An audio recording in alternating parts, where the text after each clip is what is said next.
અને ઈશ્વર પિતાની સ્તુતિ કરું છું કે તમારા દ્વારા, તમારા લીધે મને પણ ઈશ્વરના વચનોમાં ઊંડા ઉતરવાની તક મળે છે. અને આજના દિવસોમાં આપણે હમણાં સ્ટીવન અંકલે કીધું એમ કે કેટલું બધું યુદ્ધ, દરેક જગ્યાએ જુઓ તો યુદ્ધની પરિસ્થિતિ આપણે જોઈએ છે. અમુક રશિયા યુક્રેન વચ્ચે ચાલી રહ્યું છે, અત્યારે આ ઇઝરાયલ અને પેલેસ્ટીન હમાસને લોકોની વચ્ચે ચાલી રહ્યું છે, અને બીજી ઘણી બધી જગ્યાઓએ યુદ્ધ જેવો જ માહોલ છે. આપણા દેશમાં પણ તમે જુઓ તો અમુક જગ્યાએ તમે જાઓ, ઘણી જગ્યાએ તો કોઈ આમ આપણને આશા જ ના લાગે કે આ બહુ ખરાબ પરિસ્થિતિ છે, કે યુદ્ધ ફાટી નીકળે એવી પરિસ્થિતિ છે. પણ આપણે એ પણ ઈશ્વર પિતાનો આભાર માનીએ છીએ કે આવા સમયમાં પણ ઈશ્વરે આપણને સલામત રાખ્યા છે. અને આજનો વિષય છે એ ફ્રીડમ, સ્વતંત્રતા.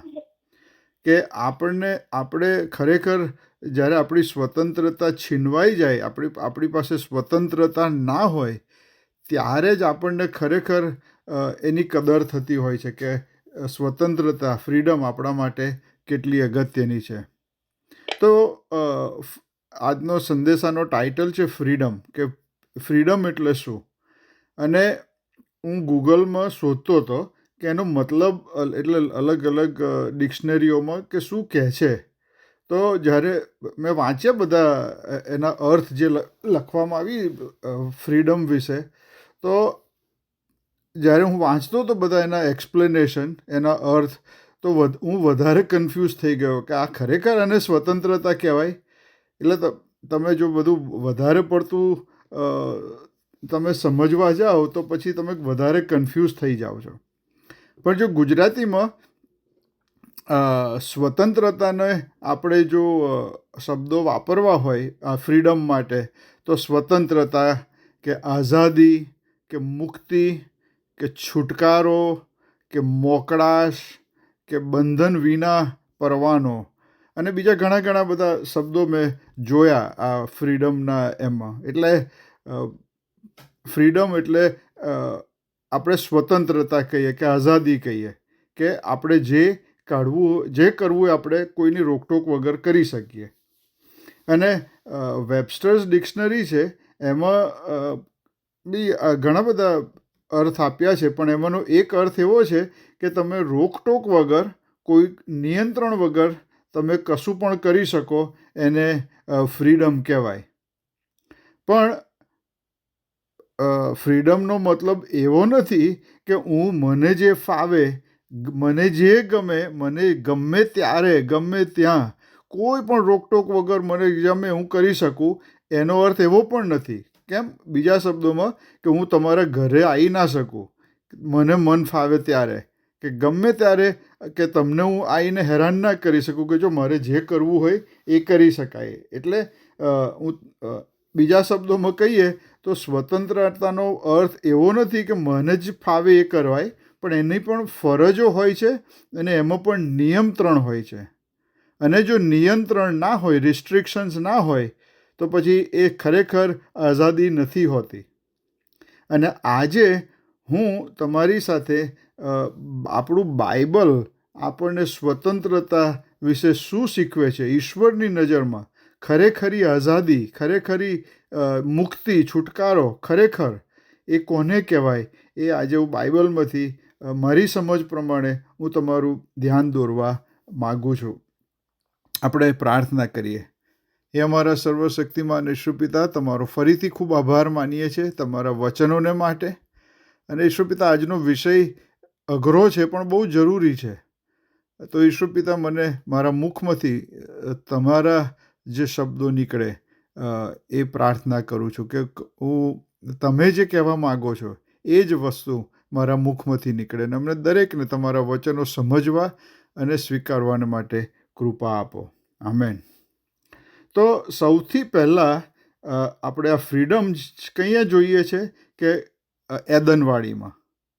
ઉત્પત્તિ 2 અધ્યાય 15-17 કલમ.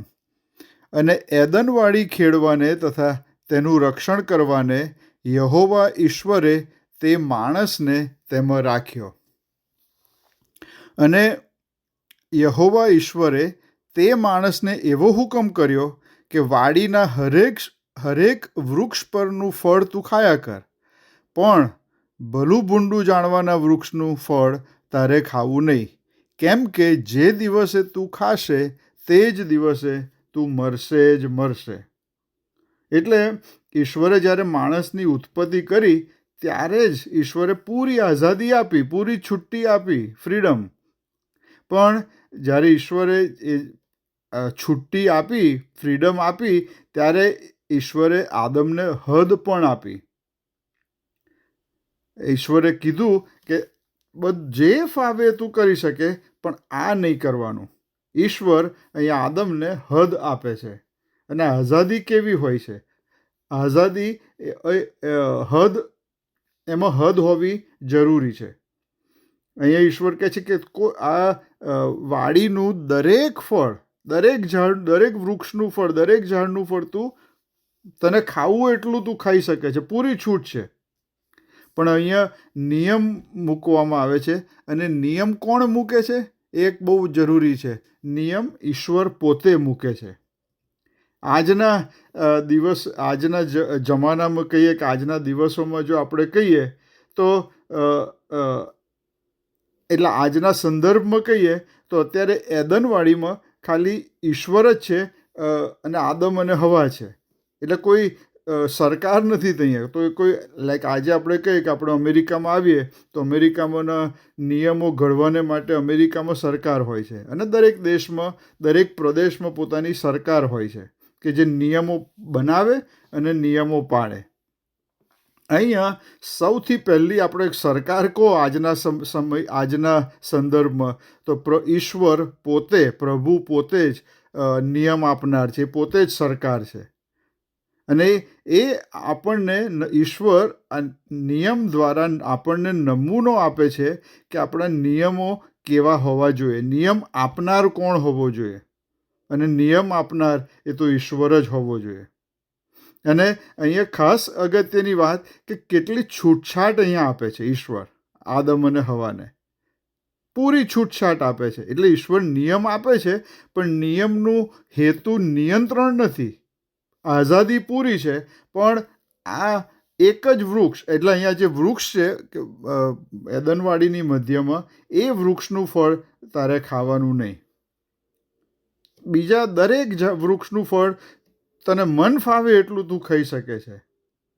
એટલે અહીંયા આ આઝાદી જે ઈશ્વર આપે છે, ફ્રીડમ આપે છે, એ કંઈ નાની આઝાદી નથી કે ભાઈ તમે આટલા 2 કલાકના સમયમાં જ તમે જે ફળ ખાવું એ ખાઈ શકે, પણ બીજા 22 કલાક તમારે કશું કરવાનું નહીં, એવું નથી. પૂરી આઝાદી. એટલે ઈશ્વર આપણને આઝાદી આપે છે, એની અંદર ઊંડાણ પણ છે. પણ પછી ઈશ્વર આપણને પસંદગી આપે છે. એ આપણને પસંદગી આપે છે. ઈશ્વર કહે છે કે હું તમને બધું જ આપીશ. આ બધું, દરેક ઝાડનું દરેક ફળ તમને ખાવાની પૂરી છૂટ છે. આમ હું તમને પસંદગી આપું છું. મેં તમારા માટે બધી જ જોગવાઈ કરી છે, બધી જ વ્યવસ્થા કરી છે. અને અહીંયા તો દરેક વસ્તુ, દરેક ઝાડનું ફળ તો સરસ જ હોવું જોઈએ, કારણ કે ઈશ્વરે બનાવ્યું હતું. અને ઈશ્વર તો બનાવે એ આપણા માટે શ્રેષ્ઠ જ હોય. એટલે કેટલી બધી પસંદગી આપણને ઈશ્વર આપે છે. પણ આપણે પસંદગી કરવી પડે છે. આપણે કે ઈશ્વર જ્યારે હદ આપે, નિયંત્રણ આપે, નિયમ આપે, ત્યારે આપણે નિયમ ઈશ્વરનો પાળવો પડે છે. તો સૌથી પહેલો સવાલ થાય કે ખરેખર ફ્રીડમ એટલે શું? કારણ કે ફ્રીડમ એટલે જોઈએ તો રોકટોક વગર કે કોઈ પણ અવરોધ વગર આપણે જવાબદારી ભરી રીતે, આપણે સાચી રીતે અને ન્યાયી રીતે જે ઈશ્વરે આપણને નિયમ આપ્યો છે એ નિયમને અંદર રહીને ઈશ્વરની ઈચ્છા પ્રમાણે, ઈશ્વરને ગમે અને ઈશ્વરે જે કીધું છે એ પ્રમાણે ઈશ્વરના રસ્તામાં ચાલીને આપણે જ્યારે ચાલીએ ત્યારે આપણને ખરી ફ્રીડમનો અનુભવ થાય છે. અને ત્યાં આપણે પસંદગી કરીએ છીએ કે અને આપણે પસંદગી તો કરીએ જ છે, પણ આપણે ઈશ્વર ઉપર ભરોસો રાખીએ છીએ, વિશ્વાસ રાખીએ છીએ કે ઈશ્વરે જે મને આપ્યું છે, ઈશ્વરે જે પૂરું પાડ્યું છે, તો એ સારું જ હશે, એટલે મારે એનો પૂરતો લાભ લેવાનો. અને ઈશ્વરે જે મને પૂરું પાડ્યું છે એમાં ઈશ્વરે જે મને હદ આપી છે, એ હદની અંદર હું રહીશ તો મને પૂરો આનંદ છે. અને જે ઈશ્વરે જે મને ઈશ્વરે હદ આપી છે, જો એની બહાર હું જઈશ તો મારે વિશ્વાસ રાખવાનો છે કે મારા માટે સારું નથી.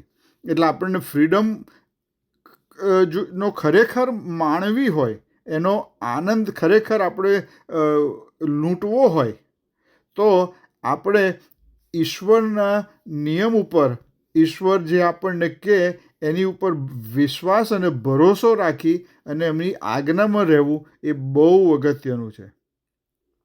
દરેક વૃક્ષનું ફળ તમે છૂટથી ખાઓ, અને તમે ઈશ્વરે એના જે લાભો આપ્યા છે, દરેક ઝાડના ફળ ખાવાના, એટલે કેટલી જાતના ફળો હશે આપણે તો ઇમેજિન પણ ના કરી શકીએ. અને કેટલું સરસ એ વાતાવરણ હશે. આદમને કશી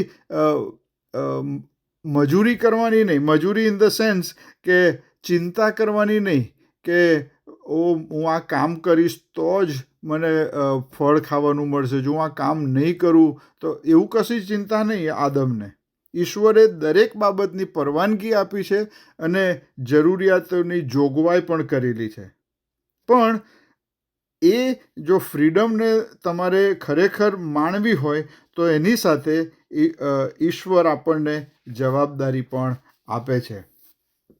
એ 15મી કલમમાં આપણે જવાબદારી જોઈએ છે કે અને એદનવાડી ખેડવાને તથા તેનું રક્ષણ કરવાને ઈશ્વરે તે માણસને તેમાં રાખ્યો. એટલે ઈશ્વરે આદમને એ જવાબદારી સોંપી કે આ એદનવાડીને ખેડવાનું અને એનું રક્ષણ પણ તારે કરવાનું.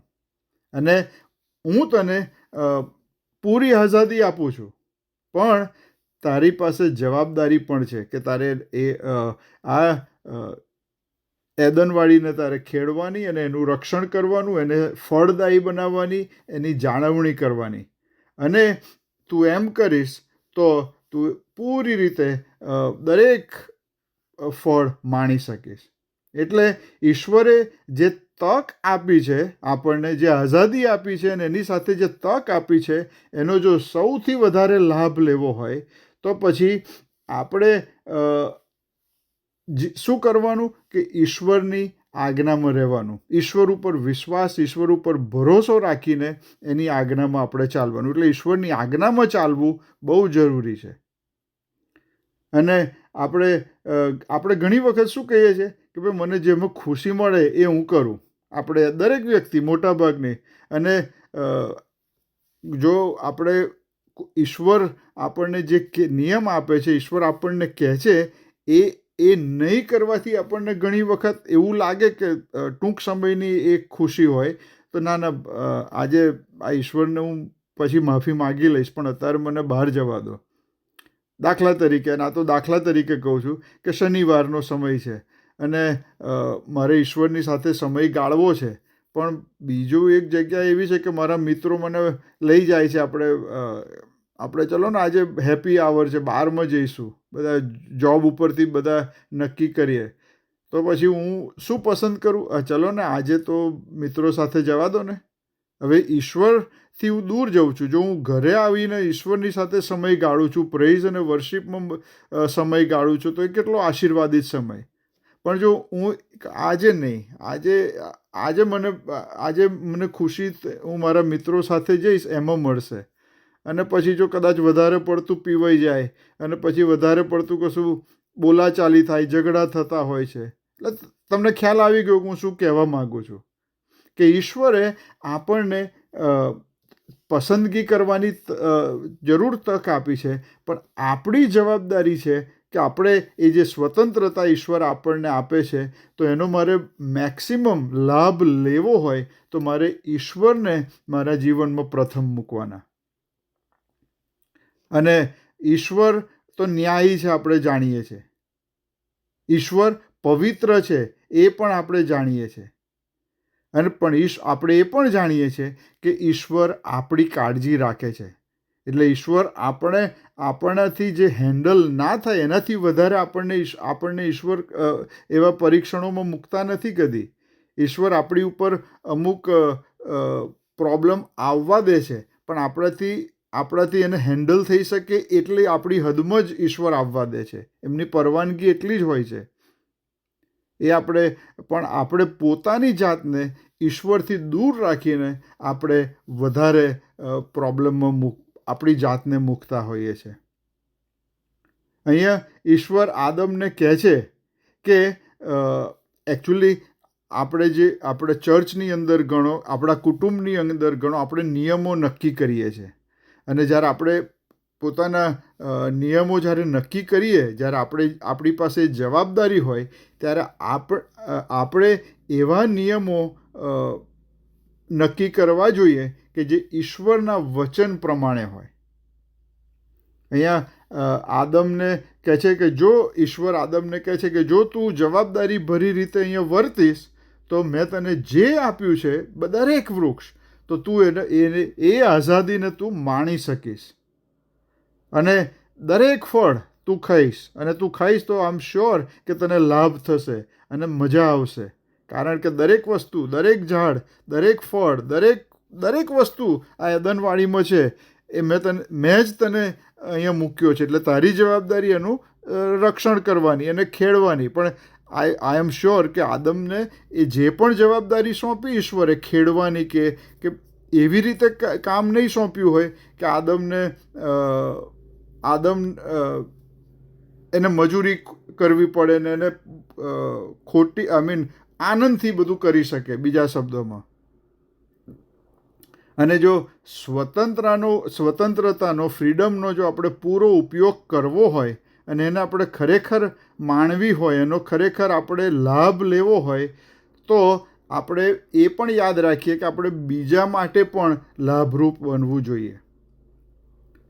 પણ આ જે સ્વતંત્રતા અને ઈશ્વરે જે પૂરી આઝાદી આપી, એની સાથે આપણે જોઈએ છે કે એક વસ્તુ ઈશ્વર ચોક્કસ મૂકે છે, અને એ છે રિસ્ટ્રિક્શન, નિયંત્રણ, અંકુશ, પ્રતિબંધ. એ ઈશ્વર અહીંયા મૂકે છે. એટલે આપણે આઝાદી તો છે, પણ આઝાદી સાથે અંકુશ પણ હોય છે, અને એ હોવો જોઈએ. કારણ કે જો અંકુશ ના હોય તો એ ખરેખર આઝાદી એનો અર્થ ગુમાવી બેસે છે. મેં શરૂઆતમાં કીધું એમ કે મારે આઝાદી છે એનો મતલબ એવો નહીં કે હું બીજાને દખલરૂપ બનું. મારી આઝાદી એવી હોવી જોઈએ, મારે એવી રીતે માણવી જોઈએ કે એનો પૂરો લાભ હું ઉઠાવું, પણ બીજાને માટે હું ઠોકરરૂપ ના બનું. અને અહીંયા ઈશ્વર એક આ નિયંત્રણ મૂકે છે, અને એ પણ કારણસર મૂકે છે કે દરેક ઝાડનું ફળ તું ખાઈ શકે છે, પૂરી આઝાદી. પણ અને જેટલું ખાવું એટલું ખાવાનું, ગમે ત્યારે. પણ એદનવાડીની મધ્યમાં જે વૃક્ષ છે એનું ફળ તારે ખાવાનું નહીં. અને જો તું ખાઈશ તો તે જ ઘડીએ તું મરશે જ મરશે. 17મી કલમ.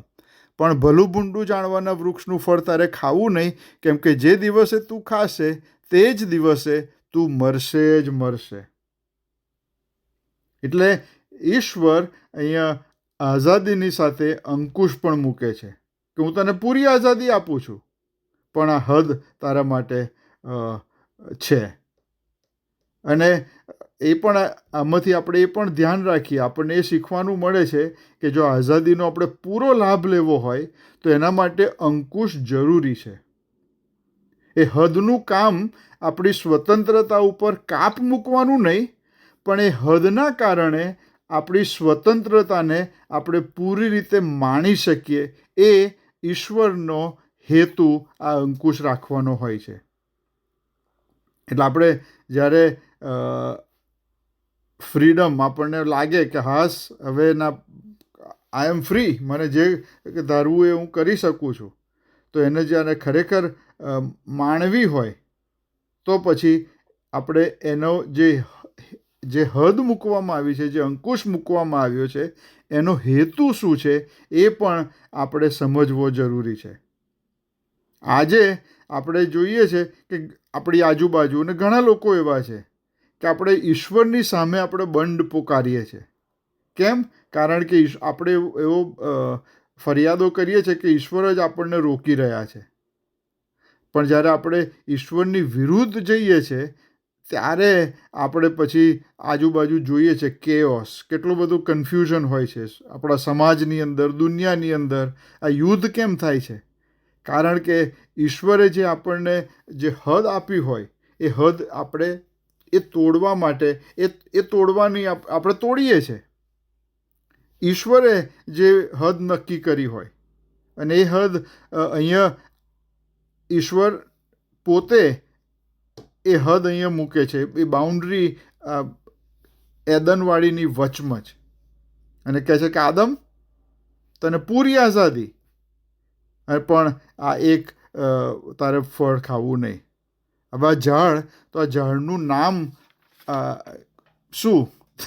તો હું એને નામ આપું છું, મારું બાઇબલમાં નથી આ નામ, પણ મારું નામ, હું એને નામ આપું છું આ ઝાડનું નામ ગૂગલ ટ્રી. તમે કહેશો ગૂગલ ટ્રી કેમ? શું આવશે?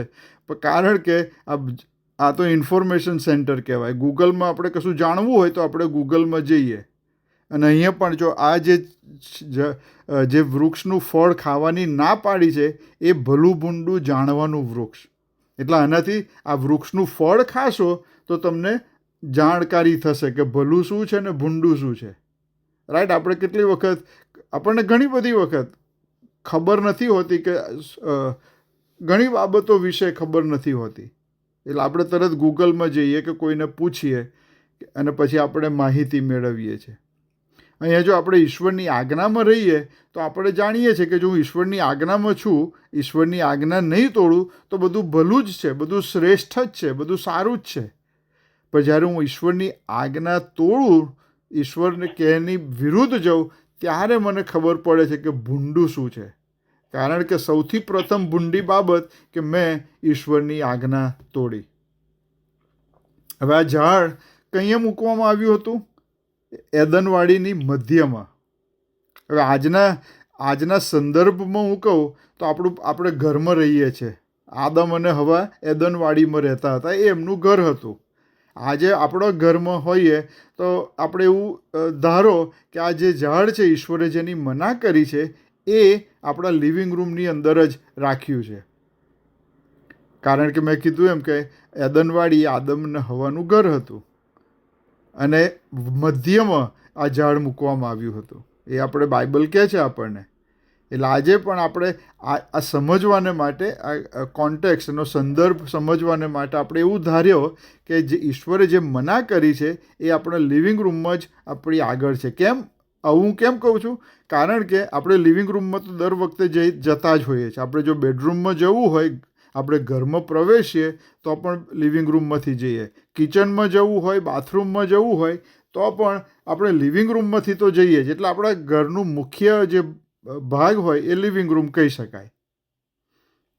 એટલે આપણે આ મધ્યમાં, આપણા ઘરની મધ્યમાં જ આ જે ઈશ્વરે જે કરવાની ના પાડી છે એ ત્યાં મૂકવામાં આવ્યું છે. અને એનું કારણ છે આપણે સમજવાને માટે, અને એટલાના માટે આ હું ઉદાહરણ આપી રહ્યો છું કે આ ભલું ભૂંડું જાણવાનું વૃક્ષ હતું, કે આનાથી ખબર પડે જો આ તમે ફળ ખાઓ તો તમે જાણો કે સારું શું છે અને ખોટું શું છે.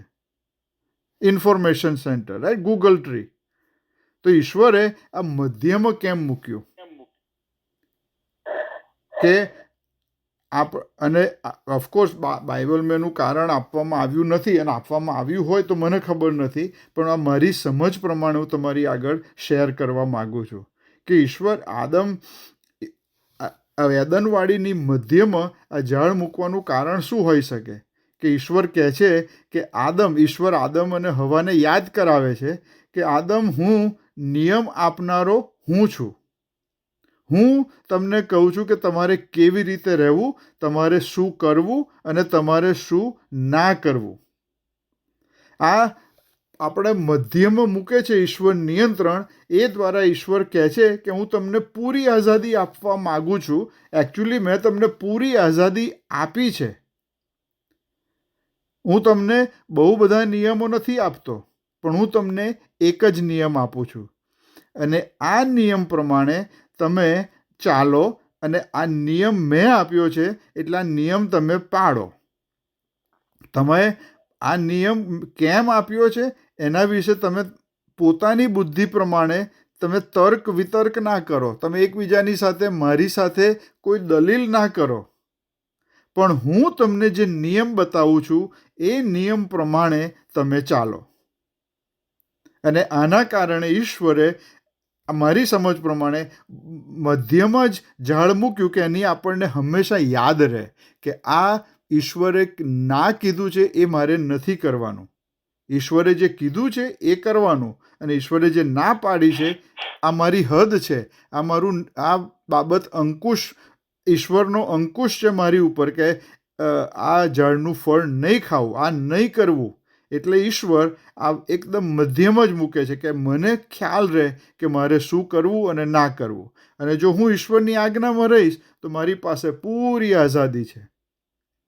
બીજા શબ્દોમાં કહીએ કે ઈશ્વર કહે છે કે નિયમ આપનાર હું છું, તમે નહીં. અને તમે મારાથી અલગ નથી, કારણ કે મેં જ તમને બનાવ્યા છે. અને હું જો તમને કશું કહું તો એ તમારા માટે એ શ્રેષ્ઠ વસ્તુ છે, પણ એ તમારે સ્વીકારવી પડશે. અને પાછું ઈશ્વર પસંદગી પણ આપે છે. એ ફળ ત્યાં, એ ઝાડ મૂકે છે એટલે પસંદગી શું આપે છે કે જો ઈશ્વર આદમ અને હવાને કહે છે, પસંદગી એવી છે કે જો તમે મારા કયા પ્રમાણે ચાલશો, હું કહીશ એનો તમે મારા માર્ગમાં ચાલશો, તો તમે યાદ રાખો કે તમારું જીવન એકદમ સુંદર છે, તમે સ્વર્ગમાં છો મારી સાથે. પણ જો તમે મારો નિયમ તોડશો, તમે એવું કહેશો, એવું પસંદગી તમારે કરવાની છે, અને એ પસંદગી તમે કરશો કે ભાઈ મેં તમને જે નિયમ આપ્યો છે એના કરતાં વધારે તમારી દલીલ સાચી, તમારી બુદ્ધિ વધારે છે, અને જો તમારે મારા નિયમમાં ના રહેવું હોય તો પછી તે જ ઘડીએ તમે મરશો જ મરશો. એટલે ઈશ્વરે આપણને પૂરી ફ્રીડમ આપી છે, નિયમ પણ આપ્યો છે, અને એની સાથે આપણને પસંદગી પણ આપી છે, ચોઈસ પણ આપી છે. અને જ્યારે આપણે પોતાની પસંદગીથી ઈશ્વરની આજ્ઞામાં રહીએ એ ઈશ્વરને ગમે છે.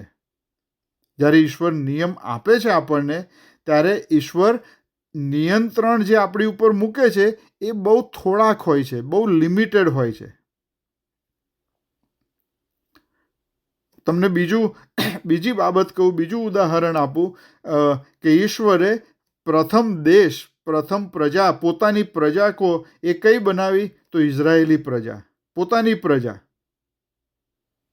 અને ઈશ્વરની પસંદ કરાયેલી પ્રજા છે, માટે આપણે જોઈએ છે આજે પણ ઇઝરાયેલી લોકો ઈશ્વરનો આશીર્વાદ, ઈશ્વરની પસંદ કરાયેલી પ્રજા છે, અને એનો આશીર્વાદ આપણે જોઈએ તો જે લોકો ઈશ્વરના આજ્ઞામાં રહે છે એ ઈશ્વરના આશીર્વાદોનો અનુભવ કરે છે. આપણે વચનોમાં જોઈએ છે, બાઇબલમાં.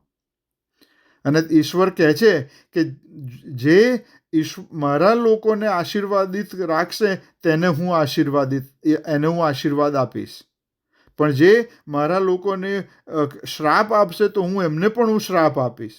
ઇઝરાયેલી પ્રજા વિશે કહીએ છે, કારણ કે ઈશ્વર કહે છે કે આ મારી પ્રજા છે, હું એમને ગોઠવી રહ્યો છું, આઈ એમ સેટિંગ ધેમ અપ. અને મારી ગોઠવણ પ્રમાણે જો મેં જે નિયમો આપ્યા છે એ પ્રમાણે જો મારા લોકો ચાલશે તો એમને એકદમ આશીર્વાદિત પ્રજા છે, આ મારી પ્રજા છે. પણ મેં નિયમો આપ્યા છે, એ નિયમો પ્રમાણે એમણે ચાલવું પડશે. આજે અને નિયમો કેટલા હતા? પહેલાં તો આપણે જોઈએ તો 10 આજ્ઞાઓ, બહુ લિમિટેડ નિયમો હતા. પણ ઓફકોર્સ આપણે જાણીએ છીએ કે કોઈ પણ વ્યક્તિ આપણામાંથી કહી શકે નહીં કે મેં 10 આજ્ઞા પાડી છે, કે મેં 10 આજ્ઞામાંથી 9 પણ પાડી હોય અને એક તોડી હોય તો એનો અર્થ ઈશ્વર ચોખ્ખું કહે છે એના વચનમાં કે તમે બધી જ આજ્ઞા તોડી છે. 10 આજ્ઞાઓ ઈશ્વરે આપી, અને જ્યારે ઈશ્વર એ 10 આજ્ઞા આપે છે ત્યારે બહુ બહુ બહુ અજાયબ જેવી 10 આજ્ઞાની શરૂઆતમાં ઈશ્વર કહે છે કે નિર્ગમન 20 અને બીજી કલમ કે હું તમારો દેવ યહોવા છું, જે તમને મિસર દેશમાંથી જ્યાં તમે ગુલામ હતા ત્યાંથી બહાર લઈ આવ્યો હતો. તેથી તમારે આ આદેશો માનવા પડશે. અને પછીથી ઈશ્વર નિયમો આપે છે અને કહે છે કે ઈશ્વર કે હું તમને પૂરી સ્વતંત્રતા આપું છું, ફ્રીડમ આપું છું. હું તમને તમારી બાઉન્ડ્રી પણ તમને નક્કી કરી આપું છું, અને એ હદની અંદર જો તમે રહેશો તો તમને પૂરી આઝાદી છે. આપણે જાણીએ છીએ કે ઇઝરાયેલી પ્રજાએ કેટલી બધી વખત નિયમો તોડ્યા અને એનું પરિણામ પણ આપણે જાણીએ છીએ. પણ જ્યારે ઈશ્વરના વચનમાં રહ્યા, ઈશ્વરના નિયમને અધીન થઈને ચાલ્યા, ત્યારે એના આશીર્વાદો વિશે પણ આપણે બધા જાણીએ છીએ. આજે આપણે જો અમેરિકા દેશની વાત કરીએ તો અમેરિકાના દેશનું કોન્સ્ટિટ્યુશન આપણે માનીએ છીએ. એની અંદર 27 અમેન્ડમેન્ટ્સ છે. આપણે આજની ભાષામાં ઇઝરાયેલીઓ વિશે કહીએ તો ઈશ્વર કહે છે કે મેં તમને 10 અમેન્ડમેન્ટ આપ્યા, 10 આજ્ઞાઓ આપી. આપણે 613 કાયદા આપ્યા, જે તમે પહેલાં 5 પુસ્તકોમાં જે આપણે જોઈએ છે, જે નિયમો મૂસા આપે છે, 613 નિયમો ઈશ્વર આપે છે, ઓર્ડિનન્સીસ. ઈશ્વર કહે છે કે આ નિયમો એવા નહોતા કે આપણે પાડી ના શકીએ કે બહુ અઘરા હતા. અને જો આપણે ઈશ્વરની આજ્ઞામાં ચાલીએ તો પાછા એ નિયમો આપણને લાગુ પણ ના પડે, કારણ કે આપણે 10 આજ્ઞાની અંદર જો ચાલીએ. મારો કહેવાનો મતલબ કે ઈશ્વર આપણને એવા નિયમો નથી આપતા કે જે આપણે ના પાડી શકીએ. ઈશ્વર આપણને હદ ઠરાવી આપે છે અને એનું કારણ હોય છે. તો જ્યારે ઈશ્વર આપણને નિયમ આપે, આપણને હદ આપે, ત્યારે આપણે એની સામે દલીલ કરીએ નહીં. આપણી સમજ પ્રમાણે તર્ક વિતર્કમાં આપણે પોતાની સમજ ના એમાં ઊભી કરીએ, પણ ખાલી ઈશ્વર પર પૂરો વિશ્વાસ રાખીને ઈશ્વરના નિયમ પ્રમાણે જો ચાલીશું. અને હું આ નિયમ શબ્દ કહું છું, આઈ હોપ કે એનું કન્ફ્યુઝન ના થાય. ઈશ્વરે આપણને નિયમો આપ્યા, જે સાચી વાત, પણ એટલાના માટે આપ્યા કે આપણે આપણી ફ્રીડમ, આપણી આઝાદી માણી શકીએ. એટલાના માટે નથી આપ્યા કે આપણને ઈશ્વર ગુનેગાર ઠરી અને કે હા આઈ ગોટ યુ. એ કારણથી ઈશ્વર નિયમ નથી આપતા, પણ ઈશ્વર આપણને કહેવા માગે છે કે તમે આ હદમાં રહો, અને હદ બતાવવાને માટે ઈશ્વર આપણને નિયમો આપે છે. અને જો તમે મારા નિયમોને વળગી રહેશો તો તમે આશીર્વાદિત થશો. આજે આપણે આપણી સરકારો જુઓ, આપણા દેશની અંદર, આપણા દેશની તો વાત છોડો, આપણા ચર્ચની અંદર આપણે જુઓ તો એડમિનિસ્ટ્રેશન હોય છે.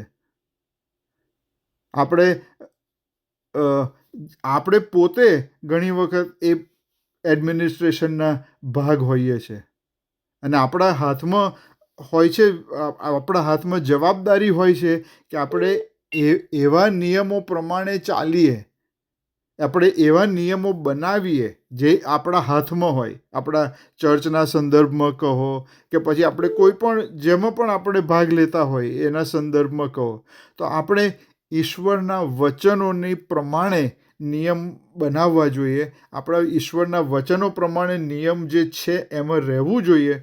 તો આપણને સૌથી વધારે લાભ, સૌથી વધારે આશીર્વાદિત મળશે. તમને અત્યારે હું એ વાંચવાનો નથી, પણ તમને સમય હોય તો આ 1 શમુએલ 8મો અધ્યાય 10-19 કલમ વાંચજો. અત્યારે હું તમને એમાંથી મારા શબ્દોમાં તમને એમાં શું શિક્ષણ મળે છે, આપણે આઝાદીને લગતું અને નિયમને લગતું, એ હું તમારી આગળ કહેવા માગું છું. અને 1 શમુએલ 8 10-19 બહુ અજાયબ જેવું વચન એમાં લખવામાં આવ્યું છે. અને એને જો હું કહું તો ઈશ્વર કહે છે કે મારા નિયમો જો તમે મને તમારા નિયમોમાંથી દૂર રાખશો તો હું પણ તમારાથી દૂર રહીશ. ઈશ્વર કહે છે કે મારે તમારી સાથે રહેવું છે, પણ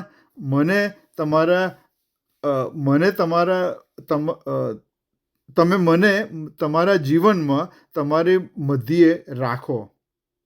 જો તમે નહીં રાખો તો હું તમારાથી દૂર રહીશ. પછી આપણે શું કહેવાય, આપણી કરન્સી હોય ને એની પર લખીએ મોટા અક્ષરે કે in God V trust, right, ઈશ્વર પર અમારો પૂરો ભરોસો છે. એવું આપણે ગમે તેવું લખીએ. આપણે 10 આજ્ઞાઓ આપણા ઘરમાં લગાવીએ, આપણા લિવિંગ રૂમમાં કે ગમે તે મોટી, પણ જો આપણે પાળતા નથી તો એ શા કામનું? બરાબર. ઈશ્વર આપણને જે નિયમો આપે છે એના વચન પ્રમાણે આપણા કુટુંબમાં, આપણા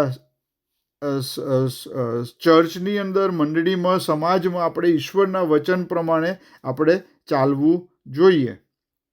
હવે પહેલો સમુએલ 8મો અધ્યાય અને 19મી કલમ કહે છે કે આજે મેં કીધું કે 10 થી 19મી કલમ વાંચો તો એમાં ઇઝરાયેલી લોકો રાજા માગતા હતા. અને ઇઝરાયેલી લોકોએ કીધું કે અમને રાજા જોઈએ છે. કેમ? કારણ કે અમારી ઉપર રાજ કરે. ત્યારે 19મી કલમમાં કહે છે કે લોકોએ સમુએલને સાંભળવાની ના પાડી અને એમણે કહ્યું કે ના, અમારે તો રાજા જોઈએ જ.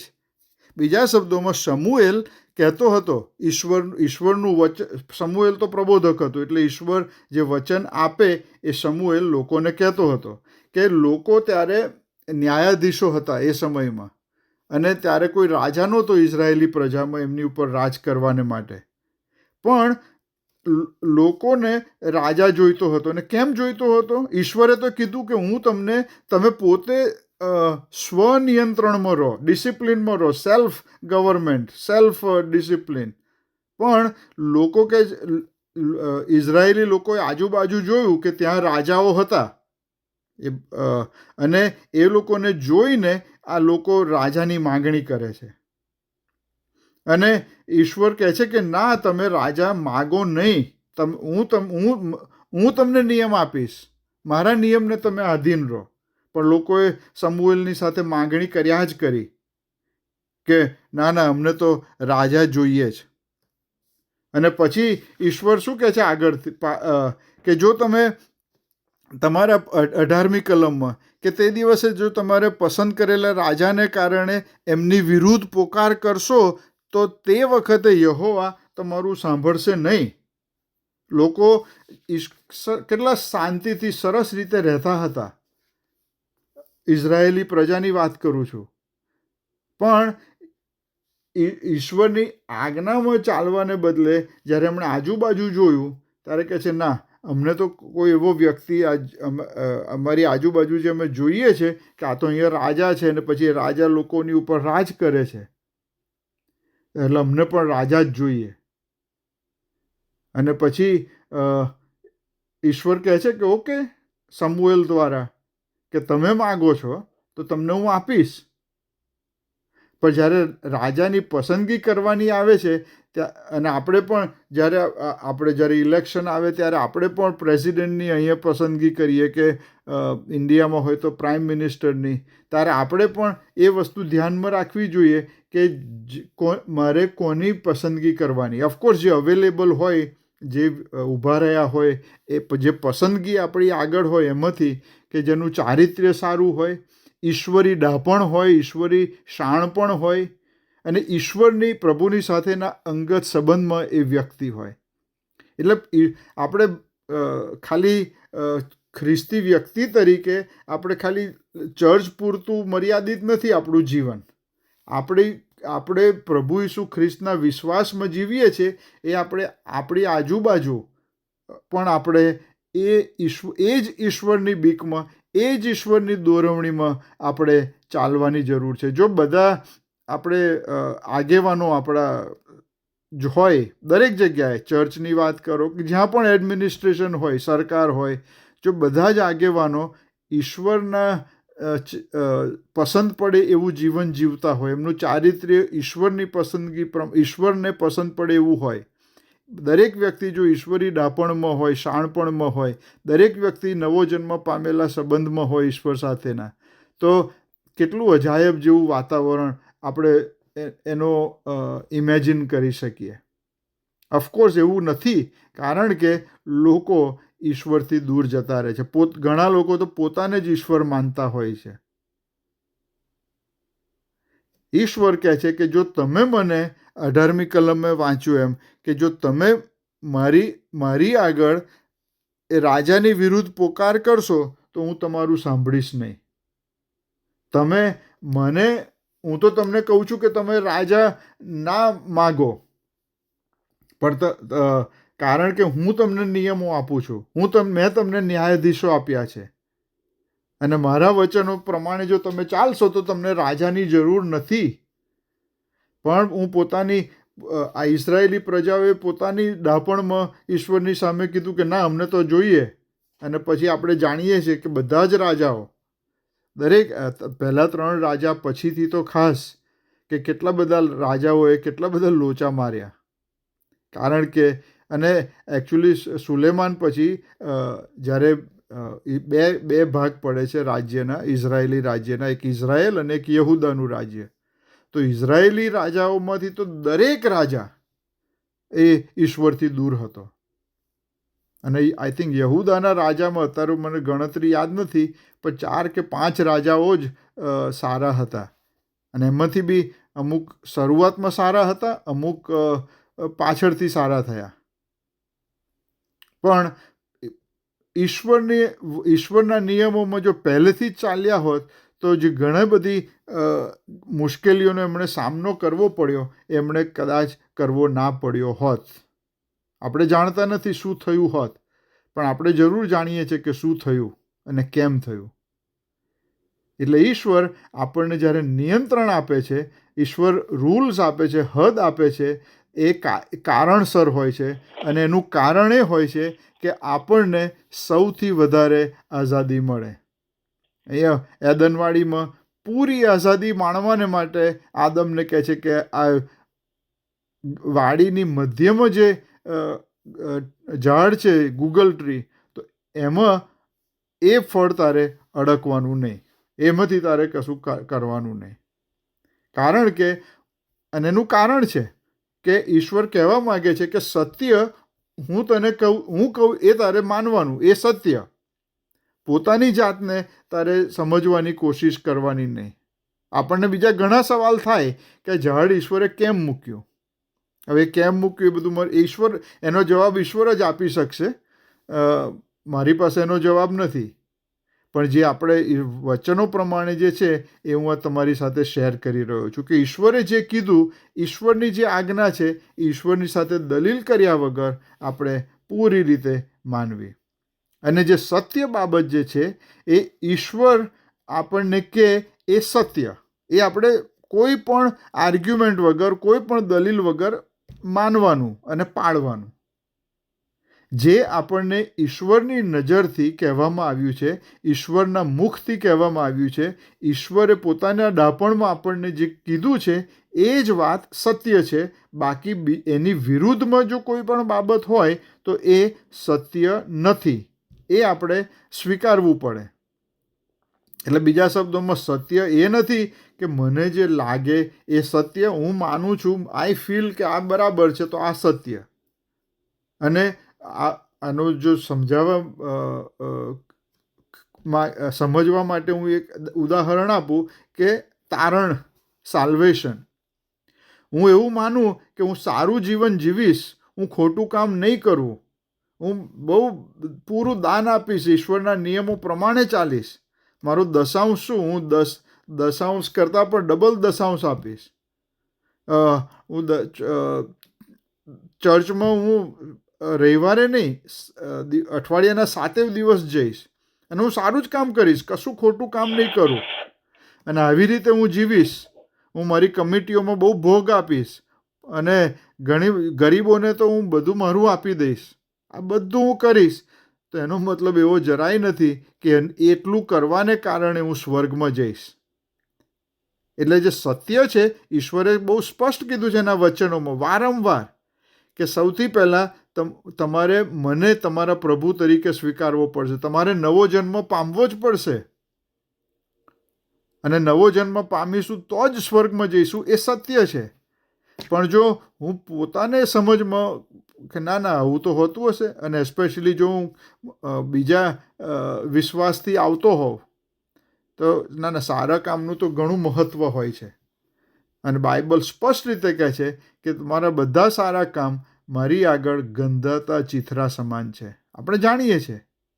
એટલે સત્ય એ સત્ય છે, અને ઈશ્વર જે કહે છે એ જ સત્ય છે.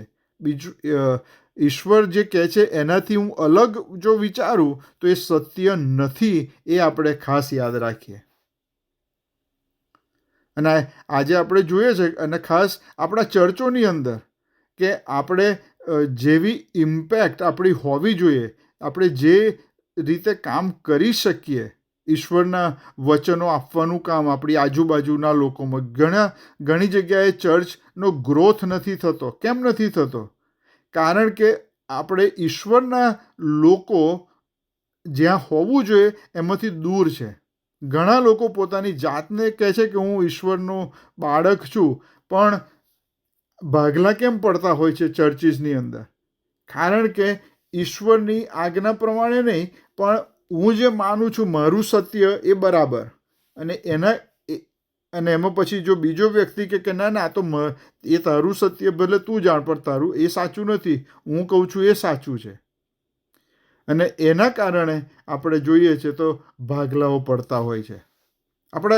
આપણે તમે ખ્રિસ્તી ધર્મની જ વાત કરો તો આપણે એક જ બાઇબલમાં માનીએ છીએ. પ્રોટેસ્ટન્ટ લોકોની વાત કરીએ તો એક જ બાઇબલ, એક જ ઈશ્વર, કશું અલગ નહીં. પણ તોય આપણે Methodist, CNI, salvation army, લુથરન, brethren, કેટલા બધા ફાંટાઓ પડેલા છે. કેમ? કારણ કે આપણે ખાલી ઈશ્વરના વચનોને આપણી આગળ રાખવાને બદલે આપણે પોતાનું સત્ય આપણે ઉમેરતા હોઈએ છીએ. આપણે ઈશ્વર આપણને જે 10 આજ્ઞાઓ આપી, અને એમાં જે આજ્ઞાઓ છે કે આ નહીં કરવાનું, આ નહીં કરવાનું, આ ચોરી નહીં કરવાની, જૂઠું નહીં બોલવાનું, ધા શેલ્ટ નોટ, એને આપણે નેગેટિવલી જોતા હોઈએ છીએ. કે ઈશ્વર તો જો ને આ ના કરો, તે ના કરો, એટલે મારી તો ફ્રીડમ છીનવી લે છે. પણ એકચ્યુઅલી એવું નથી. એનાથી ઊંધું છે કે આપણે ઈશ્વર કહે છે કે આ ના કરો કારણ કે આ ખરાબ છે. એટલે ખરાબ વસ્તુ ના કરો તો તમે મારી સાથેના સંબંધમાં તમે વૃદ્ધિ પામશો. એટલા નિયમો તો સારા નિયમો છે, ખરા નિયમો છે. આ તમે નહીં કરો તો તમે સ્વતંત્ર, આઝાદ રહેશો, મુક્ત રહેશો. અને મુક્ત રહેશો કારણ કે હું તમને મુક્ત કરું છું. એટલે આપણે ઈશ્વરે જે નિયમો આપ્યા છે એને નેગેટિવલી ના જોઈએ, પણ એને પોઝિટિવલી જોઈએ. કારણ કે ઈશ્વરે જે નિયમો આપ્યા છે એનો હેતુ આપણને ખોટી બાબતોથી દૂર રાખવાનો છે. આપણને બતાવે છે કે આપણે એ ખોટી બાબતોથી દૂર રહીએ. અને આપણે જોઈએ કે આજના દિવસોમાં કેટલા બધા લોકો ઈશ્વરથી દૂર જઈ રહ્યા છે. ઈશ્વરના નિયમો આપણે પાળતા નથી, કારણ કે આપણે પોતાની જાતને આપણે ઈશ્વર બનાવી દઈએ છીએ ઘણીવાર. કેમ? કારણ કે મારામાં બહુ બુદ્ધિ છે, હું આટલું બધું ભણેલો છું, હું આટલું બધું ભણેલી છું, મારી પાસે તો ખૂબ અનુભવ છે, મેં તો બધું જોયું છે. એટલે આ બધું બાઇબલમાં લખ્યું છે, બધું અહીંયા કંઈ ચાલે નહીં. કારણ કે આપણે છે ને પ્રેક્ટિકલ પણ બનવું પડે. એટલે આવા બધા વિચારો આપણે કરીએ છીએ. આવા બધા ખ્યાલોથી ઈશ્વરનો જે સ્પષ્ટ નિયમ છે, સિમ્પલ છે, સીધો સાદા નિયમો છે કે જે આપણા સારા માટે છે, એને આપણે ગોળ ગોળ ફેરવીને આપણી સમજમાં, અને પછી આપણે લોચા મારીએ છીએ અને ઈશ્વરથી દૂર જઈએ છીએ. ઈશ્વરે આદમને સ્પષ્ટ કીધું હતું, સ્પષ્ટ, કે જે દિવસે તું આ ફળ ખાશે તે જ દિવસે તું મરશે જ મરશે. આ ઈશ્વરે પહેલેથી કીધું હતું. પણ આ જાણ્યા છતાં આદમ અને હવાએ પસંદગી કરી, ખોટી પસંદગી કરી. અને જ્યારે ખોટી પસંદગી કરે છે ત્યારે એ લોકો શું ગુમાવે છે? એમની સ્વતંત્રતા, એમની ફ્રીડમ ગુમાવે છે. એદનવાળી કેટલી સરસ જગ્યા હતી, એ ગુમાવે છે. ઈશ્વરની સાથે સંબંધમાં હતા, અંગત સંબંધમાં. હવે સંબંધ તૂટી જાય છે એ જ ઘડીએ. અને પછી એકબીજાની સાથે વાદ વિવાદ ચાલે છે. ઈશ્વર પૂછે છે આ શું થયું, ત્યારે એકબીજાના વાંકો પાડે છે.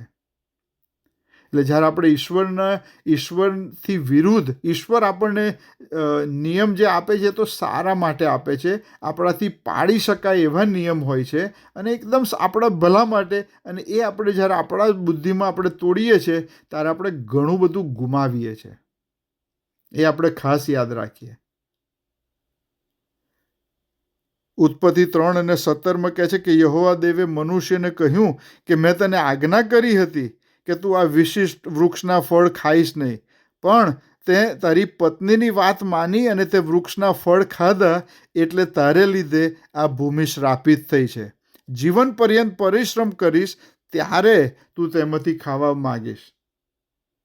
જ્યારે ઈશ્વર આપણને આઝાદી આપે છે અને એ આઝાદી જ્યારે આપણે આપણી મૂર્ખામીને કારણે જ્યારે આપણે ગુમાવીએ છીએ ત્યારે આપણે કેટલું બધું ગુમાવીએ છીએ વાલાઓ.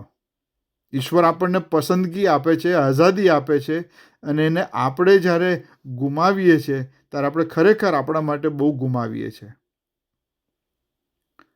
અને આપણે ગલાતી 5:1 કહે છે કે સ્વતંત્રતામાં જીવવાને માટે ખ્રિસ્તે આપણને મુક્ત બનાવ્યા. તેથી દ્રઢ રહો, બદલાશો નહીં અને નિયમની ગુલામી તરફ પાછા ના ફરો. પ્રભુ ઈસુ ખ્રિસ્ત મને અને તમને આજે સ્વતંત્રતા આપવા માગે છે. આપણે પાપમાં જીવીએ છીએ, આપણે પાપી છીએ, પણ આપણે પાપમાં મરવું નથી. અને ઈશ્વર એના માટે આપણને પાપમાંથી મુક્ત કરવા માગે છે. ઈશ્વરે આપણા બધા જ નિયમો ઈશ્વરે પોતે પૂર્ણ કર્યા, કે જે આપણે એક જ નિયમ પાળવાનો. અને એ નિયમ શું? કે પ્રભુ ઈસુ ખ્રિસ્તને પોતાના પ્રભુ તરીકે સ્વીકારવા. અને જો આપણે પ્રભુને સ્વીકારીશું, એ આપણે પસંદગી કરવાની છે. ઈશ્વર આપણી પર ઠોકી બેસાડતા નથી. પણ જ્યારે આપણે પસંદગી કરીએ છીએ ત્યારે ઈશ્વર આપણને બધી ગુલામીમાંથી મુક્ત કરે છે. આપણે ગુલામ છે. યોહાન 8:34 કહે છે કે ઈસુએ ઉત્તર આપ્યો, હું તમને સાચું કહું છું કે પ્રત્યેક વ્યક્તિ જે પાપ કરે છે તે ગુલામ છે અને પાપ તેનો માલિક છે. પણ એ ગુલામીમાંથી મુક્ત કરવાને માટે ઈશ્વર આપણને આમંત્રણ આપે છે. ઈશ્વર આપણને કહે છે કે મારી પાસે આવો, મારી સાથે. ઈશ્વરને તો આપણી સાથે સંબંધ રાખવો છે. ઈશ્વરે આપણને કેમ બનાવ્યા? કારણ કે ઈશ્વરને આપણી સાથે અંગત સંબંધ રાખવાને માટે આપણે ઈશ્વરની હંમેશા સ્તુતિ અને આરાધના કરીએ, કારણ કે ઈશ્વરને પસંદ છે અને એના માટે ઈશ્વરે આપણને બનાવ્યા. અને જ્યારે આદમ અને હવાએ ખોટી પસંદગી કરી અને એ આઝાદીને એમણે છીનવી લીધી અને પાપમાં પડ્યા, ત્યારે પ્રભુ ઈસુ ખ્રિસ્ત પોતે આ દુનિયામાં આવે છે. પ્રભુ ઈસુ ખ્રિસ્તે બહુ સહેલાઈથી કીધું હોત કે તમે બધા પાપી છો અને હવે પાપમાં જ મરો, કારણ કે વી ડિઝર્વ ધેટ. પણ ઈશ્વરે એવું ના કર્યું. પણ ઈશ્વરે જે કીધું હતું એ પ્રમાણે એમની વચન પૂર્ણ કર્યું અને પોતાના દીકરા ઉપર એ સજા આપી. અને એ સજાને કારણે, એ દીકરાને કારણે આપણે પાપમાંથી મુક્ત થઈએ છીએ અને ઈશ્વર આપણને સ્વતંત્ર કરે છે. વહાલાઓ, એ સ્વતંત્રતા આપણે સ્વીકારી છે કે હજી આપણે પોતાની સમજમાં આપણે દલીલો કર્યા કરીએ છીએ? જો તમે સ્વીકારી હોય તો પ્રેઇઝ ધ લોર્ડ. પણ જો તમે હજી પાપના ગુલામ છો વહાલાઓ, તો ઈશ્વર આપણને મુક્ત કરવા માગે છે. ઈશ્વર આપણને ફ્રીડમ આપવા માગે છે. વહાલાઓ, આપણે એ ઈશ્વરના આમંત્રણને આપણે ના ઠુકરાવીએ, કારણ બહુ મોડું થઈ જાય એ પહેલાં વહાલાઓ આપણે ઈશ્વરની પાસે આવીએ. આમેન. Thank you.